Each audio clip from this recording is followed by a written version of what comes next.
Hi everybody, welcome to this video on the average or mean value of a function. We're going to explain the equation for this and the reasoning behind it, and we're also going to look at a sample problem and solution. The mean is another word for the average. Both words refer to the same thing. The mean value of a function on a closed interval from a to b can be found using the following equation. The mean of a function f is equal to 1 over b minus a times the integral from a to b of f of x dx, provided that the function f is integrable on that closed interval. In this video, we're going to explain this equation and show the reasoning behind it, and then we're going to use it to solve a sample problem. If you're already happy with the theory behind the equation and you'd like to see the sample problem and solution, you can use the timestamps in the video description to skip ahead to the sample problem and solution if you wish. So to talk about the mean value of a function and the theory and reasoning behind it, we start with a function f of x defined on a closed interval from a to b. So that's what we have on the right hand side of our screen. We have a plot of a function f of x highlighted in blue. And that function f of x, that's defined and plotted from x is equal to a to x is equal to b. To begin to estimate the mean value of this function, we could sample the function values at a number of different points and then calculate the mean of the sample values. So if we have a look at that plot on the right hand side of the screen there, that's what we start to do now. We sample the function values at points equally spaced along the x-axis. We choose a set of x-axis values where we will sample the function with those values labeled from C1 to Cn. So looking at that plot there on the right hand side of the screen, what we're doing is we're picking a first x-axis value and we're going to call that x-axis value C1. And then our second value that we pick on our x-axis, we call that C2. And so on until we get to our final value on the x-axis which we pick, which we name C subscript n. For each x-axis value C that we choose, we calculate the corresponding function value f of c. So to explain that, if we have a look at the plot on the right hand side, for that first x-axis value, we've called that C1, and from that value we've calculated the corresponding y value, f of C1. We've plotted the point C1, f of C1, as that first red dot on our plot there. And the value f of C1, that corresponds to our first sample value of our function. So we've repeated that process for each of the c values that we picked. For that second x-axis value C2, we've calculated the corresponding y value, f of C2. We've plotted the point C2, f of C2 as that second red dot. And that value f of C2, that y value, that corresponds to our second sample value from our function. So we're sampling the function y equals f of x at a number of different points. So we can then calculate the mean of our n sample values. So looking at our equation on the left hand side of the screen, our mean of n sample values is equal to f of c1 plus f of c2 plus f of c3 and so on to f of cn divided by n. So to explain this, if for example we had selected and picked 5 sample values, then n would be equal to 5. and the mean of our sample values will be equal to f of c1 plus f of c2 plus f of c3 plus f of c4 plus f of c5, all divided by 5. This is a good start, but we need to sample all of the function values over the interval to find the true mean of the function over that interval. So we have to develop this further. A next step in doing that is expressing our mean in a different way. If we have a look at the last line on the left hand side of the screen, we're starting with our expression for our mean, f of c1 plus f of c2 plus f of c3 and so on to f of cn divided by n. And what we're doing is we have an equal sign, and after that equal sign we're writing that expression in a different way. So we're still dividing by n. So we're starting with a 1 over n. But now instead of f of c1 plus f of c2 plus f of c3 plus f of cn, that sum, we're writing that sum in a different way. We're representing it with a sum in what's referred to as sigma notation. And that's signified by that Greek capital letter sigma with an index. K is equal to 1 to k is equal to n. So those values at the bottom and the top of that Greek capital letter sigma. And what we're summing is the term after that letter sigma, which is f of c k. So to explain that sigma notation, if we had a value of, say, n is equal to 5, what that sigma notation is describing is the sum from k equals 1 to k equals 5 of f of ck, which would correspond to f of c1 plus f of c2 plus f of c3 plus f of c4 plus f of c5. So we're describing the same thing, but we're describing it in a different way, specifically using sigma notation. And this will enable us to express our mean of our values in a different way. So the mean of our n sample values is now equal to 1 over n times our sum in sigma notation. And the next thing we do is we express n, the number of sample values, in a different way. We express it in terms of some other variables. The number of values sampled n can be expressed as the length of the interval, b minus a, divided by the length delta x between each sampled point. So there's the same length along the x-axis between each sampled point, and we can express the number of sample values n as the length of the interval b minus a divided by the length on the x-axis, delta x, between each sample point. So we can express n as being equal to b minus a divided by delta x. And from that we can express 1 over n as delta x over b minus a. So we have our mean of our n sample values is equal to 1 over n times our sum in sigma notation. And now we have that 1 over n is equal to delta x over b minus a. What we do next is we substitute in 1 over n equals delta x over b minus a into our equation for our mean. So our mean of our n sample values is equal to delta x over b minus a times our sum in sigma notation. Now, the next thing that we do is we can take that delta x term and we can move that to be inside the expression in the sigma notation. If we do that, what we had before and after, they're both equal to each other. So our mean of our n sample values becomes 1 over b minus a times the sum from k equals 1 to n of f of ck times delta x.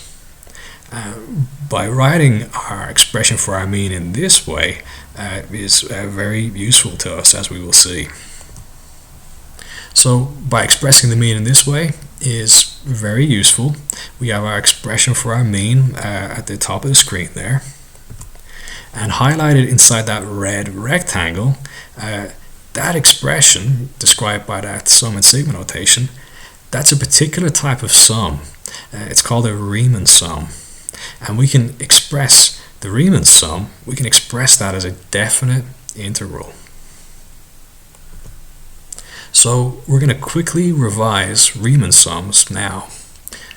If you already understand Riemann sums, you can use the timestamps in the video description to skip this section on Riemann sums if you wish. So to describe Riemann sums, to construct a Riemann sum of the function, we divide up or partition the function interval from a to b into n sub-intervals. So if we have a look at our plot on the right hand side of the screen, that's what we're going to do now. We're starting with the closed interval from a to b, and now we're going to divide it up into sub-intervals.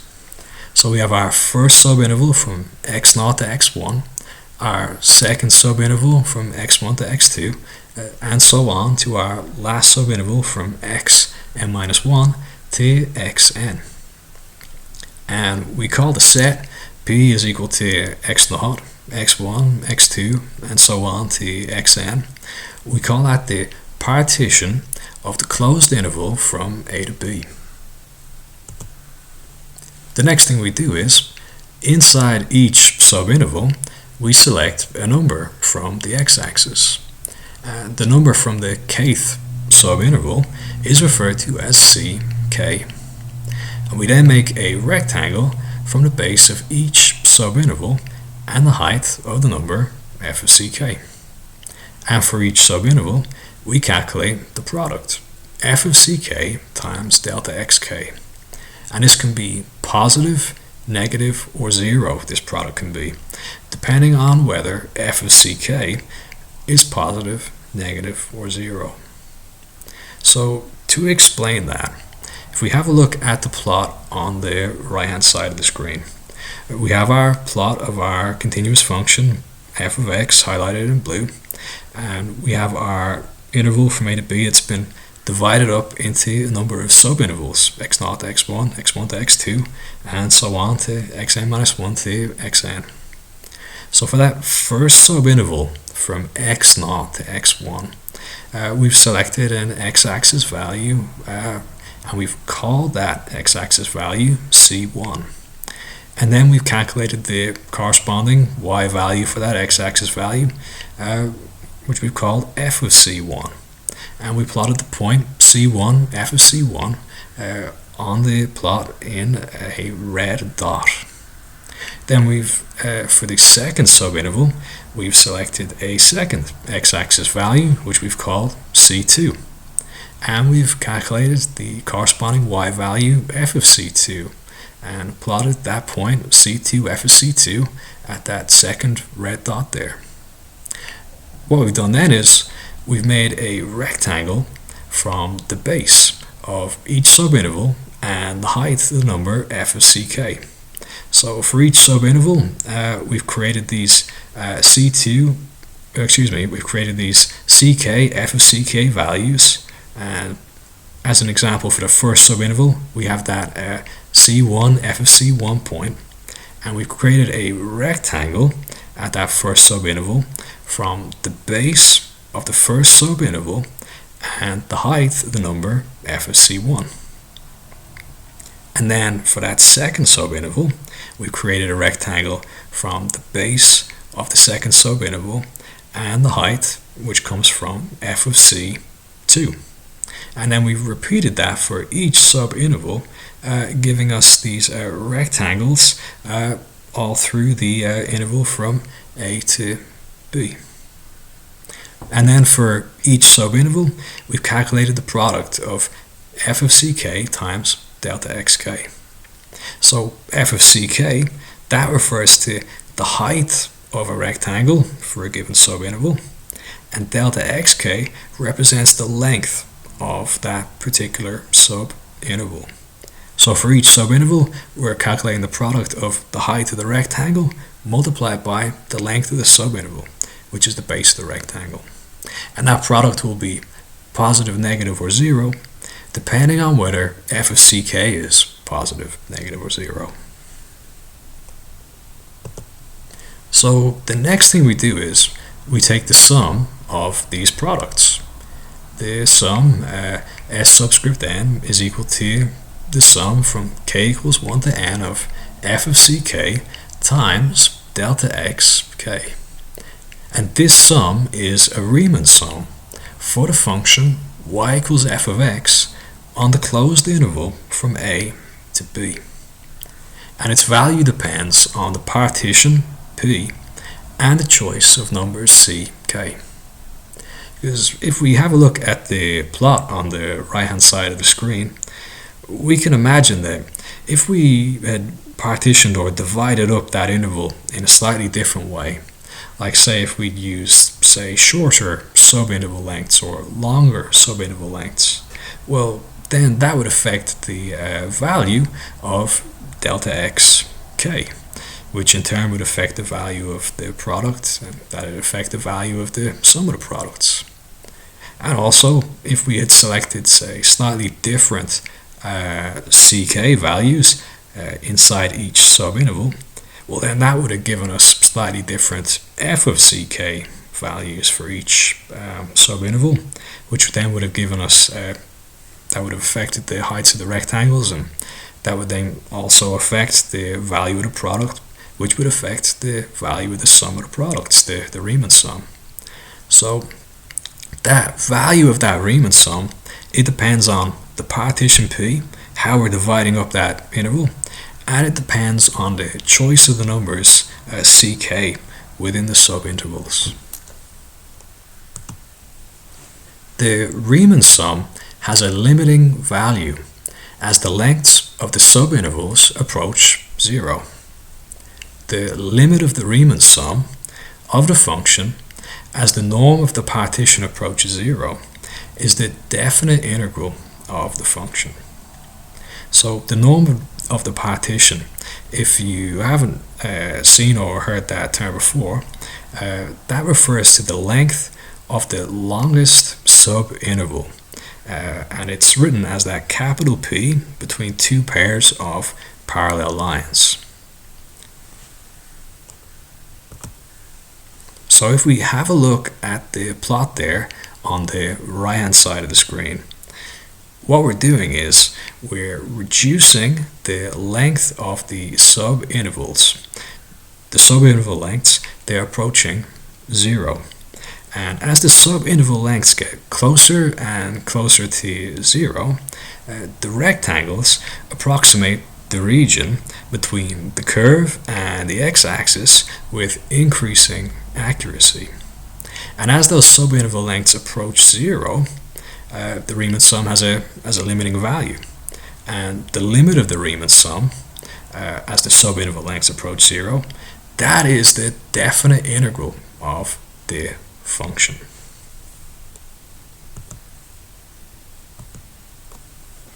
If we have a look at the bottom of the screen here, in mathematics, the limit as the norm of the partition approaches 0, as the length of the longest subinterval approaches 0, of the sum from k equals 1 to k equals n of f of ck times delta xk, that's equal to the integral from a to b of f of x dx. I do have a video specifically on Riemann sums if you would like to learn more about this.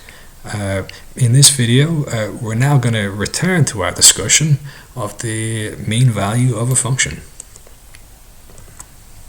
So, returning to our expression for the mean of a sample of function values. Looking here at our equation on the left hand side, we had gotten to the point where we expressed our mean of our n sample values as being equal to 1 over b minus a times the sum from k equals 1 to k equals n of f of ck times delta x, so subintervals of equal length. And we had our plot here on the right hand side of the screen showing our sampled values. Well, The sum in sigma notation in our expression for in our equation for our mean of our n-sample values, that sum in sigma notation, that is a Riemann sum of the function f, where the subintervals each have equal length delta x. And the limit of the Riemann sum of the function as the norm of the partition approaches 0, as the length of the longest subinterval approaches 0, that is the definite integral of the function. So as our subinterval length approaches 0, we sample the function continuously on the closed interval from a to b. If we have a look at our plot there on the right hand side of the screen, initially we have our partition of our interval. So we have our subinterval from x0 to x1 and from x1 to x2. We have one sample value for each subinterval for each rectangle. As we reduce the lengths of the subintervals, we use a larger number of subintervals, we use a larger number of rectangles, and we're taking a larger number of sample values from that function. As we keep reducing the length of the subintervals, we're taking more and more sample values of that function until it gets to the point that we're effectively sampling the function continuously from x is equal to a to x is equal to b. So in mathematics, the limit as the norm of the partition approaches 0 of the sum from k equals 1 to n of f of ck times delta x, that's equal to the integral from a to b of f of x dx. And this gives us our expression for the mean value of a function. Looking at the bottom of the left hand side of the screen, that second last line, the mean of a function f is equal to 1 over b minus a times the limit as the norm of the partition approaches 0 of the sum from k equals 1 to n of f of ck times delta x. And substituting in our expression for our definite integral, we get our equation at our last line for our mean of a function f. Our mean of our function f is equal to 1 over b minus a times the integral from a to b of f of x dx. So that is the explanation and the reasoning behind that function. What we're now going to see is a sample problem and solution finding the mean of a function f using this equation. So here's our sample problem and solution. Our sample problem is that we want to find the mean value of f of x is equal to x squared on the closed interval from 1 to 4. So we're going to use our equation for the mean value of a function. The mean of a function f is equal to 1 over b minus a times the integral from a to b of f of x dx. To solve our definite integral in our equation, we're going to need to find an antiderivative of our function f of x. In order to find an antiderivative, what we can do is we can find the indefinite integral of f of x, and from that we'll be able to get an antiderivative. So our function f of x, it's equal to x squared. So it's written in the form x raised to the power of some value n. So we can use a particular indefinite integral formula to find the indefinite integral. If we have a look at our second line, the indefinite integral of x raised to some power of n dx, that's equal to x to the power of n plus 1 divided by n plus 1 plus c. So that expression after the equal sign on the right hand side, that's the set of all antiderivatives of the function f of x. F of x is equal to x squared, so in our case n is equal to 2. So substituting that in, the indefinite integral of x squared with respect to x, that's equal to x cubed over 3 plus c. So that x cubed over 3, that's one antiderivative of our function f of x, and x cubed over 3 plus c, that's the set of all antiderivatives of the function f of x. So we just want one antiderivative. So what we do is we remove that constant of integration plus c. We get that the antiderivative, which we write as capital f of x, that's equal to x cubed over 3. So now we have our equation for the mean value of a function. We know that we are on a closed interval from 1 to 4, so a is equal to 1 and b is equal to 4. And we have that our antiderivative capital f of x, that's equal to x cubed over 3. So now we have enough to work out our definite integral. We want to evaluate the integral from 1 to 4 of x squared dx. That's going to be equal to capital F of b minus capital F of a, which is equal to the antiderivative capital F of x, where x is equal to b, minus the antiderivative capital F of x, where x is equal to a. On our third line, we write that using integral evaluation notation as our antiderivative capital F of x, which is x cubed divided by 3, evaluated from 1 to 4. So we work that out in our last line as being equal to 4 cubed divided by 3 minus 1 cubed divided by 3. So that is capital F of b minus capital F of a. Capital F of b is capital F of x, where x is equal to b, so x is equal to 4. So capital F of x is equal to x cubed over 3. X is equal to 4, so we get 4 cubed over 3. And that minus capital F of a, that's our minus 1 cubed over 3. So x is equal to 1, and x cubed over 3 is 1 cubed over 3. And that works out to be 64 over 3 minus 1 over 3, which works out to 63 over 3, which works out to be 21. So our integral from 1 to 4 of x squared dx, that's equal to 21. So now we have our equation for our mean value of a function. We have a is equal to 1, b is equal to 4, and we know that our definite integral is equal to 21. So we can substitute these in to our equation for the mean.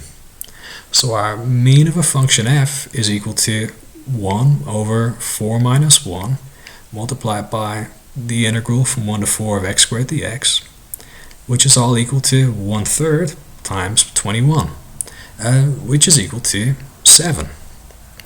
So we've worked out that the mean value of f of x equals x squared on the closed interval from 1 to 4, that is equal to 7. So that's our sample problem and solution using our equation. To summarize, we've learned how to find the mean value of a function over a closed interval using this equation shown here at the top of the screen. We've explained the equation for the mean value of a function and the reasoning behind it. We've also worked through a practical example of finding the mean value of a function. I hope that you've found this video useful. Thank you for your time.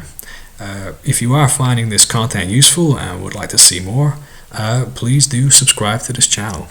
Thank you, and see you next video.